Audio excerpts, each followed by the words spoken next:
ഷോപ്പിങ്ങിന് പോയി എന്നാണ് ഇഷ പറയുന്നത്. ആൺസുഹൃത്തിനെ വാടകയ്ക്കെടുത്താണ് ഇഷ ഷോപ്പിങ്ങിന് പോയത്. ഇത് എന്താടാ കാണിച്ചോണ്ടിരിക്കണത്? എന്തെങ്കിലും ഈ പണി തീർക്കൂ. ഇത് എത്ര ദിവസമായി? അണ്ണാ നിങ്ങൾക്ക് ഇതൊക്കെ പറയാമ, ഈ വീഡിയോ ഒന്ന് കണ്ടു നോക്ക്. നമ്മൾ എന്തിനാണ് ഈ പണിക്കൊക്കെ പോണത്? ആൺസുഹൃത്തിനെ വാടകയ്ക്കെടുത്താണ് ഇഷ ഷോപ്പിങ്ങിന് പോയത്. സോഷ്യൽ മീഡിയ കണ്ടന്റ് ക്രിയേറ്ററാണ് ഇഷബെല്ല. ഓരോ സേവനങ്ങൾക്കും വ്യത്യസ്തമായാണ് ബോയ് ഫ്രണ്ടിന് വാടക നൽകേണ്ടത്. സിനിമയ്ക്കൊപ്പം വരാനാണെങ്കിൽ 2000 രൂപ, ഷോപ്പിങ്ങിന് 1200, ഇനി യാത്ര പോകാനാണെങ്കിൽ 2500, വെറുതെ ഒന്ന് കൂടെ നടക്കാനാണെങ്കിൽ 1000 രൂപ. ഇങ്ങനെയാണ് നിരക്ക്. അണ്ണാ നമ്മള് രാവിലെ മുതൽ വൈകുന്നേരം വരെ വെയിൽ കൊണ്ട് ഈ പണി ചെയ്ത് കഴിഞ്ഞാൽ നമുക്ക് കിട്ടുന്നത് 1000, 1250 രൂപ. ഇവിടെ മാര് ഒരുങ്ങിക്കെട്ടി അരമണിക്കൂർ റോട്ടിൽ ഇറങ്ങിയ 2000.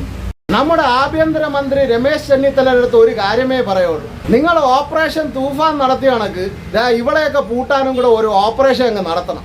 ഇവളൊക്കെ സോഷ്യൽ മീഡിയ വന്ന് ഇത് പബ്ലിക് ആയിട്ടാണ് പോസ്റ്റ് ചെയ്യണത്. ഇവളെ ഒന്ന് അന്വേഷിച്ച് ഓരോടവും പോകണ്ട, ആ ഇൻസ്റ്റാഗ്രാം എടുത്ത് അങ്ങ് ഞോണ്ടിയാൽ മതി. അത് ശരി തന്നെയാ. ഇവളൊക്കെ പോലുള്ളമാരെ അഴിഞ്ഞാടം വിട്ട് കഴിഞ്ഞാൽ കുറെ പേരുടെ കുടുംബജീവിതങ്ങളൊക്കെ ഇല്ലാതാണ്. പിന്നെ അല്ലാതെ